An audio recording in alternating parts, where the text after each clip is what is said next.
there are two things I want to talk to you about today, and I'm going to bring them together. So interdimensional learning, this is something that's kind of a framework that I've been developing over the last year or so.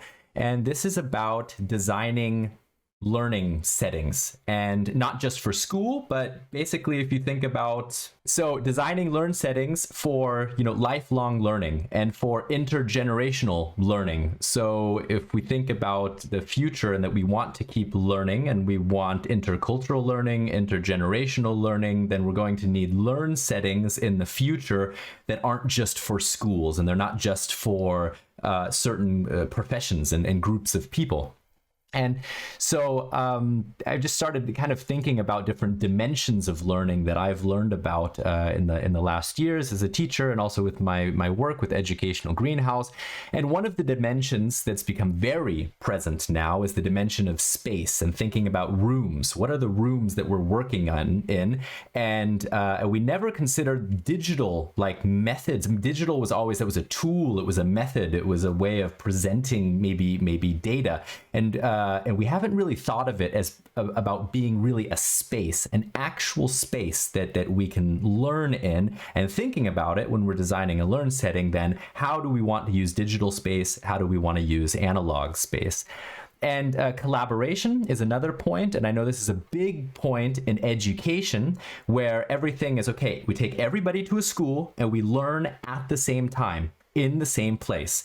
And we're trying to move away from that and good education at schools. But I think good education and learning in a network, it's not just going to be this synchronous learning like now, like what we're doing right now. We're open to learn, we're open for something new, and this is all at the same time. But good networks are able then to, they have phases where they're going to be working together, and then they're going to be working apart at different times of the day, in different parts of the world, and they're going to be, meeting with other people. And then you always kind of come back at certain points where it's really important that everybody is together doing something at the same time. The third dimension is kind of non-mediated versus mediated. So anything that's mediated, that's anytime we need methods, a book, a teacher, something that is mediating some form of content, whatever it is that we're learning. So very non-mediating would just be learning from experience, just authentic situations, just being in this world and being open to learn. That's very non-mediating. In a school, it's very mediated. And as soon as we want like a huge group of people to be learning the same thing, and we say this is important and everybody needs to learn it, all of a sudden it becomes extremely mediated. And I think we need to really think about whether this is always the right answer to mediate learning more and more. For today, the most important dimensions.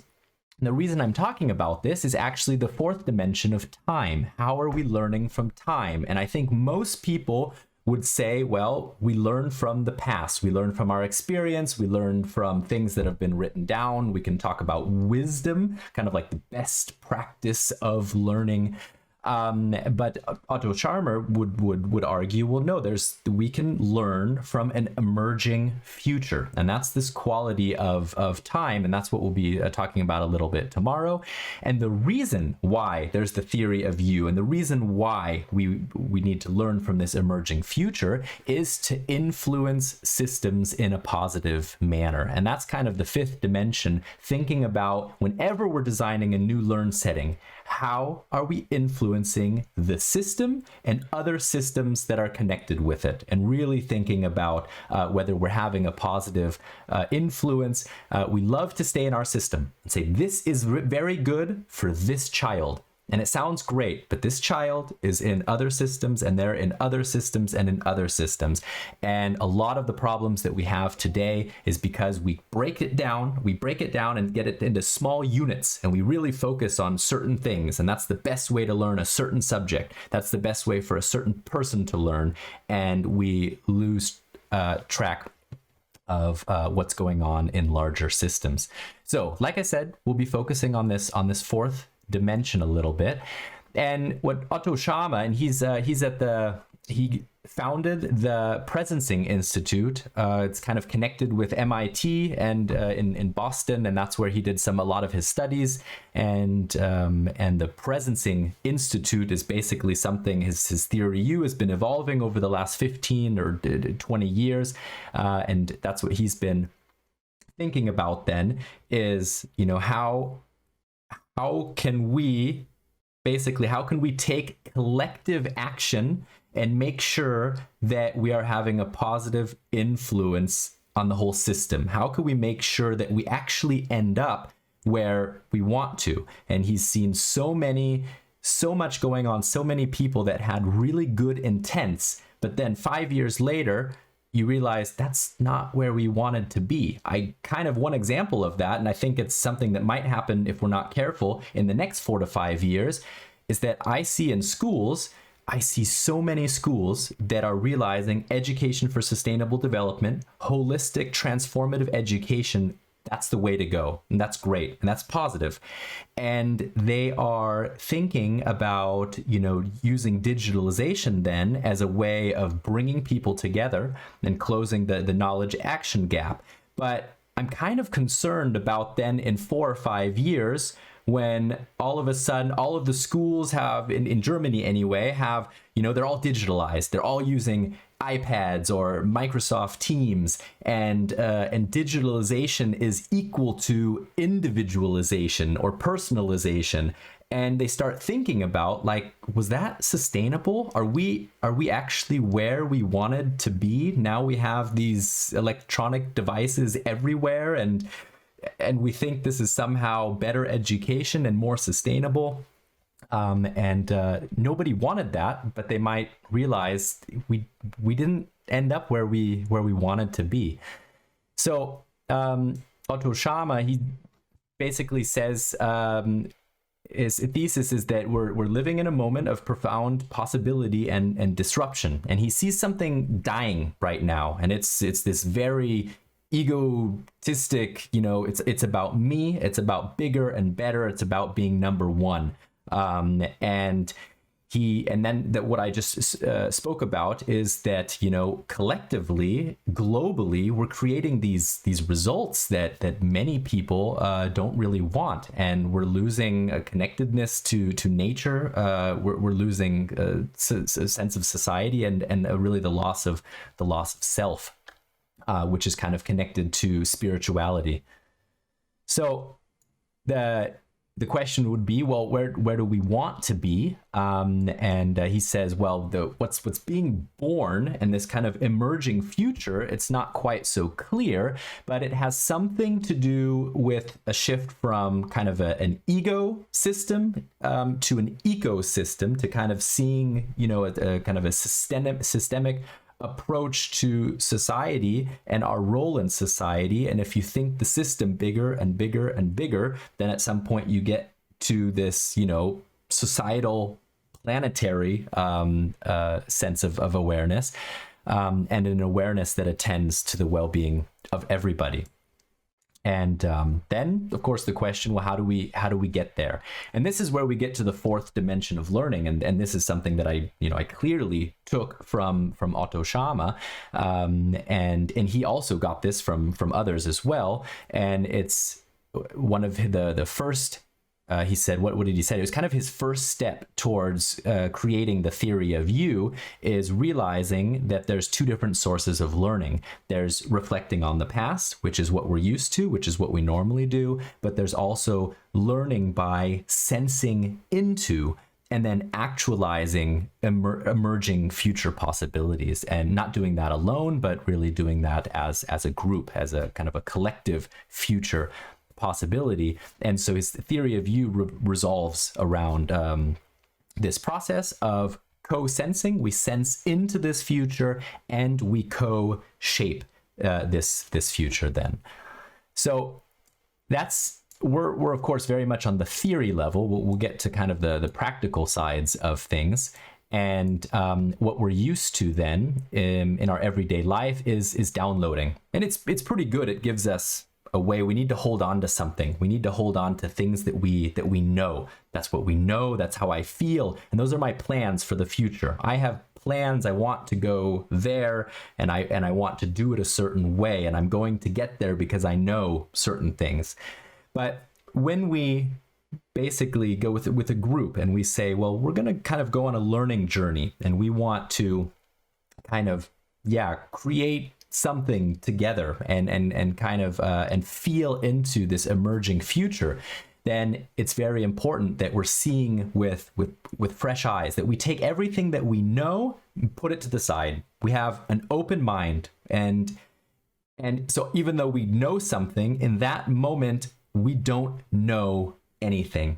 And it's also important then to have an open heart. And this allows us to be truly empathetic. And if we're going to be working with a team and working towards the betterment of society, then we need to truly be able to view the world, the society, and ourselves through other people. And that's really only possible if you open your heart.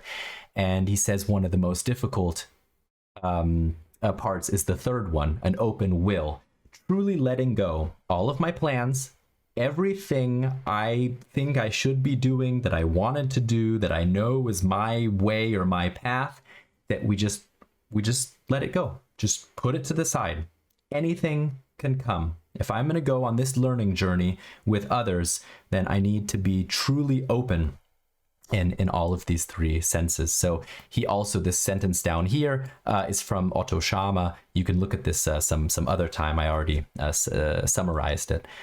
So, and the theory U is also a method, and he breaks it down into 5 different parts. And this is when this is why I'm actually talking about this with you, is because this is when it starts to maybe matter for this group, or for a group. Because if a group of us maybe wants to go on this journey and experience the theory U as a method, then you have this first part, co-initiating, and this is really kind of we might call it something like team building, finding those people that come together and say, okay, there's something that is really important to me, and this group, they listen to what life is calling you to do, and it's forming a common intent. So common vision, common intent. This is something that that we were talking about last time. You start with kind of a common vision, maybe think about where we want to head. What is this intent, the common intent? And then the second step would be co-sensing, sensing in. Some of the most important methods for co-sensing is coming from the social presencing theater. And, 1 or 2 things we'll be talking about later. About that. Corinna will be talking about that later. We'll be watching a short video about it.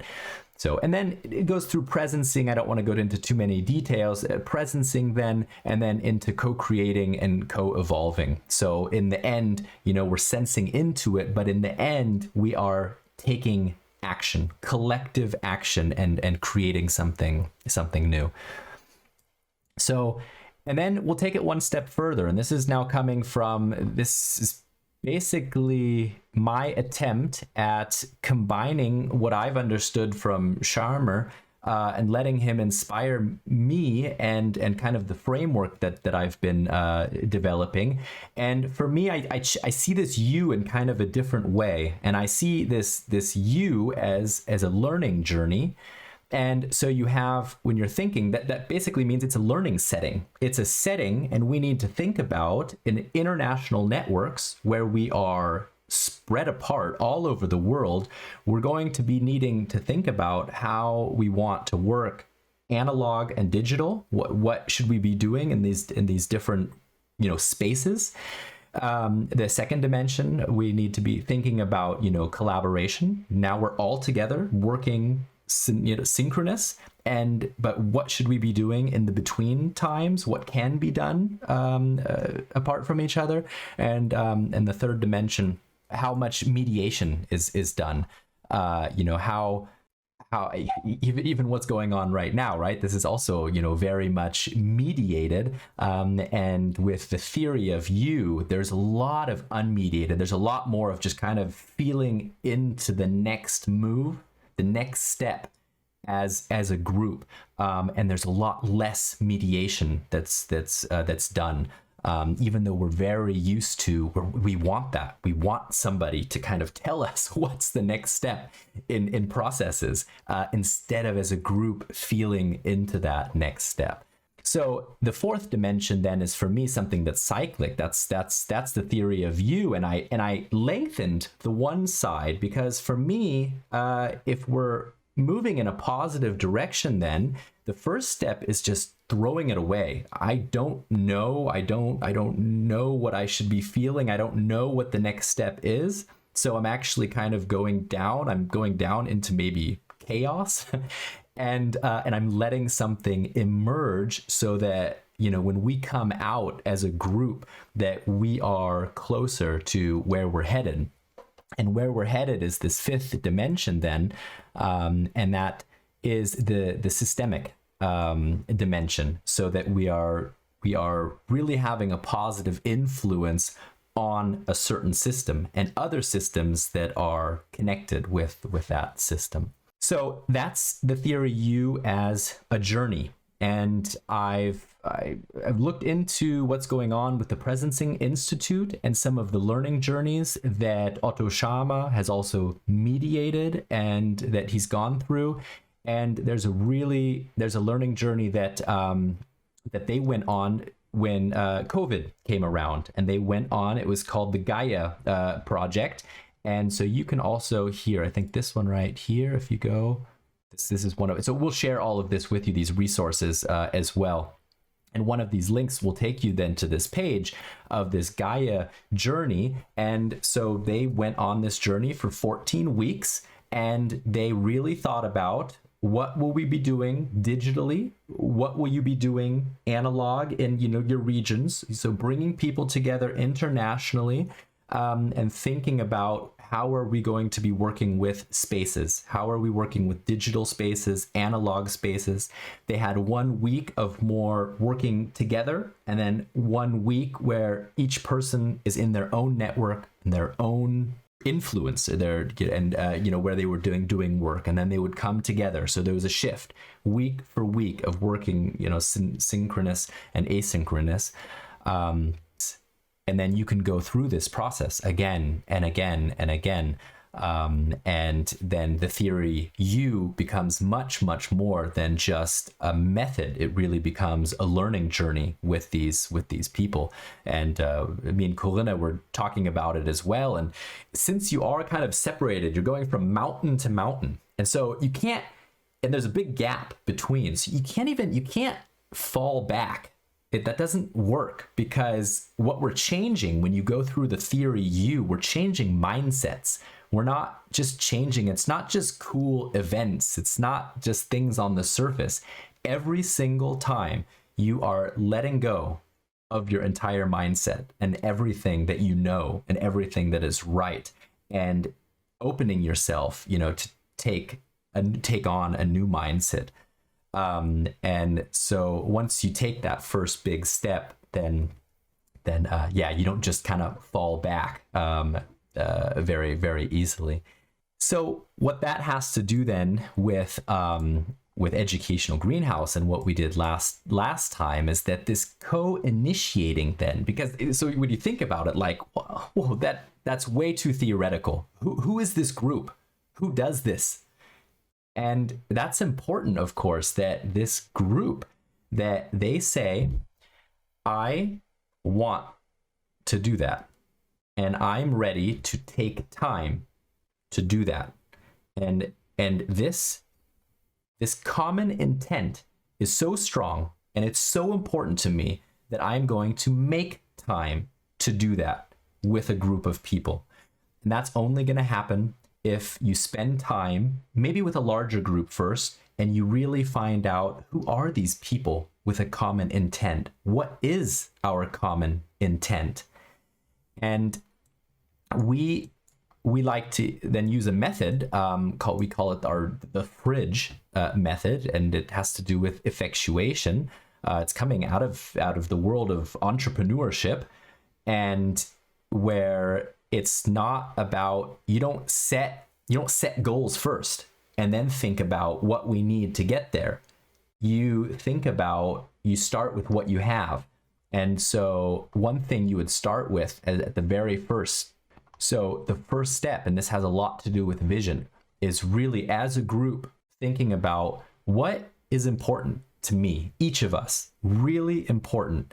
And if I'm not able to identify that and what's important to me, then this common intent won't exist. And so then you would basically just brainstorm openly, freely, and then maybe form clusters of topics that belong together. And these clusters, they start to become, it's more than just one thing. So it's more than just one thing that's important to me. And I might identify a cluster that reflects myself and what I'm feeling. And I see that's what I was made for. That's what I'm willing to work for. All of that. I want other people who have that intent, who say that's the thing that's most important to me. I want to work with those people. And that's the very first step of forming this group of people that is going to be willing to take the time to go through a longer process of, for instance, like the theory U. As a group, you start thinking about what you know, what you can do. You really, and it's a lot of times we focus just on our professions. It's something that I'm trying to break out of at schools, that we get teachers and we think of them just as, I'm a biology and I'm an English teacher. But when I'm doing projects in the school, people should know what else I am, and teachers should feel like they can express every part of them, everything. We need our yoga teachers. We need people who have a lot of experience with mindfulness, who love their animals and take care of dogs and cats, and so there's much more than just being just your profession. You start as a group to think about what's possible, shoot for the stars, and really just brainstorm through that as well. And then at the end, you also really need to think about what you want to do. So what you want to do is still not the same as what's important to you, because what you want to do is about certain activities, and maybe it's whether you're talking with people or whether it's more research based. That's an important thing. And the last parts would then be looking on. Each of us brings a network with us. Each of us knows people. And you really need to think about everybody you know in your network and identify stakeholders, and think about the stakeholders and their interests as well. What do these stakeholders want? So this is all kind of up here. This is all thinking. This is effectuation. And it's not feeling it. It's not feeling into these goals and where we want to be at the end. Here we would try to put this all together, all of this information, and then we would try to think of like possible goals for our group, and then maybe we would choose some kind of agile method of project management, and we would use this agile management, project management, and then we would achieve our goals, and we would secure our finances, and then and set milestones, and so forth. And then we would decide, okay, which of these goals and when are we going to reach them, and that sort of thing. And that's where the big difference comes in with the theory of you. And some of the methods. He's written books about it, so I'm not going to go into the methods, but what I've talked about is really something where we say that still fits to that first step, that still fits to the co-initiating, but there is a very different way of then reaching goals together. And this is something that becomes very clear, that he makes clear in some of his books, and something that Educational Greenhouse is just, I guess, especially Corinna and myself, we've had very different experiences with Scharmer and the theory and the different methods that belong to it, and especially seeing what was possible with an international network and the way that they were working together, basically using digital space. That was I'm missing the word for beeindruckend. Impressive. That's right. It was very impressive. Thank you, Corinna. That's right.